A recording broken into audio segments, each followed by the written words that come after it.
CMR shopping mall మన height Nagar లో భాగ్యలతా కమాన్ పక్కన ఫిబ్రవరి 29న ప్రముఖ సినీ తారలచే గొప్ప ప్రారంభం. ఏంది గుజరాత్ మోడల్ అని నేను అడుగుతున్నా.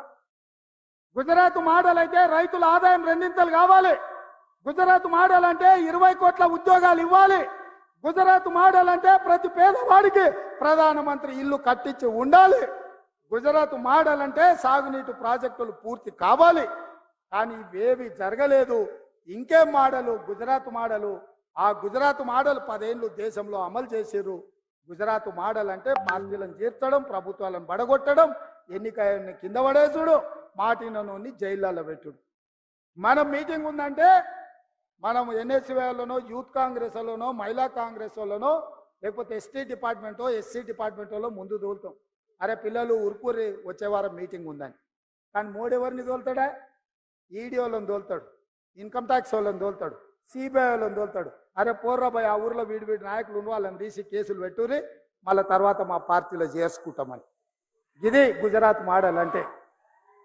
ఇక ఇక్కడ ఒక నాయకుడు ఉన్నాడు బీజేపీలో, మనిషి మంచోడే కానీ పార్టీ సక్కనైంది కాదు. ఆయనకి వేసినా దండుగా అవుతుంది. ఎందుకంటే ఆయనకు ఒక్కోటి వేసినా కూడా దండుగా అయిపోతుంది అది. ఎందుకంటే ఆయన మాట ఎవరు విన్నారు? ఆయన్నే చెప్పిండు, మేము ఏదో ఆశించి అందులోకి పోయినాం, కవితను తీసి జైలు వేస్తారు అనుకుని లోపడిపోయినాక అదేం లేదని చెప్పిండు. పెద్ద మంచిగా చెప్పిండు కదా. ఇక ఉన్నది ఉన్నట్టు కులం చెప్పిండు. ఇంకా ఆయన కోటేసి కూడా దండగానే. అందుకే ఇవాళ ఈ చేవెళ్ళ పార్లమెంటు నియోజకవర్గంలో పార్టీ నిర్ణయించి ఎవరిని ఎంపీగా ఇక్కడ అభ్యర్థిని ప్రకటించినా అత్యధిక మెజార్టీతోని గెలిపించండి. ఈ తెలంగాణ ప్రాంతాన్ని, చేవెళ్ళ ప్రాజెక్టును పూర్తి చేసి ఈ ప్రాంతాన్ని అభివృద్ధి పదం వైపు నడిపించి ప్రతి ఎకరాకు నీళ్ళిచ్చే బాధ్యత తెలంగాణ రాష్ట్ర ముఖ్యమంత్రిగా, కాంగ్రెస్ పార్టీ అధ్యక్షుడిగా తీసుకునే బాధ్యత నాది. ఈ వికారాబాద్ ఈ ప్రాంతం జిల్లాలో ఇక్కడ నుంచి ఎన్నికైన నేను ఇవాళ రాష్ట్రంలో అందరు కలిసి నాకు అవకాశం ఇచ్చిండ్రు ముఖ్యమంత్రిగా. తప్పకుండా ఈ ప్రాంతాన్ని అభివృద్ధి పదం వైపు నడిపించే బాధ్యత నేను తీసుకుంటా. ఇవాళ ఈ జిల్లాలో కార్యకర్తలకు అండగా ఉండడానికి పెద్దలు మహేందర్ అన్న ఈరోజు మన మధ్యలో ఉన్నాడు. సునీతమ్మ ఉంది. మహేందర్ అన్న కంటే సునీతమ్మ కార్యకర్తలు ఎట్లా అండగా నిలబడుతుందో 3 సార్లు జిల్లా పరిషత్ చైర్పర్సన్ గా ఎన్నికైందంటే మీ అభిమానంతో ఇవాళ నాయకురాలుగా మీ ముందు నిలబడ్డది.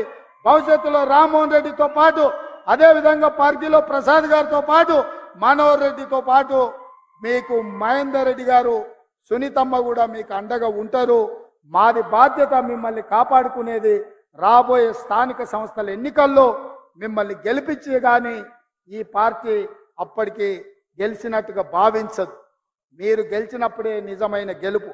అందుకే గ్రామాలల్లా కార్యకర్తలు ఎవరు కూడా ధైర్యం కోల్పోవద్దు. ప్రతి ఇంటికి వెళ్ళండి, ప్రతి తలుపు తట్టండి, ప్రతి గుండెకు చేరండి.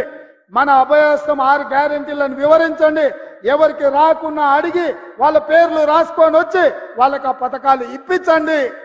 సిలిండర్ అయినా, ఉచిత కరెంట్ అయినా, ఆరోగ్యశ్రీ పథకమైనా, ఆర్టీసీ బస్సు అయినా ఇంటింటికి పోండి, వాళ్ళని అడగండి. రానోళ్ళు ఉంటే రాసుకొని రాండి, వాళ్ళకి ఇప్పించండి. వాళ్ళే మనల్ని కష్టపడి గెలిపిస్తారని చెప్పి మీకు అందరికీ తెలియజేస్తున్నా.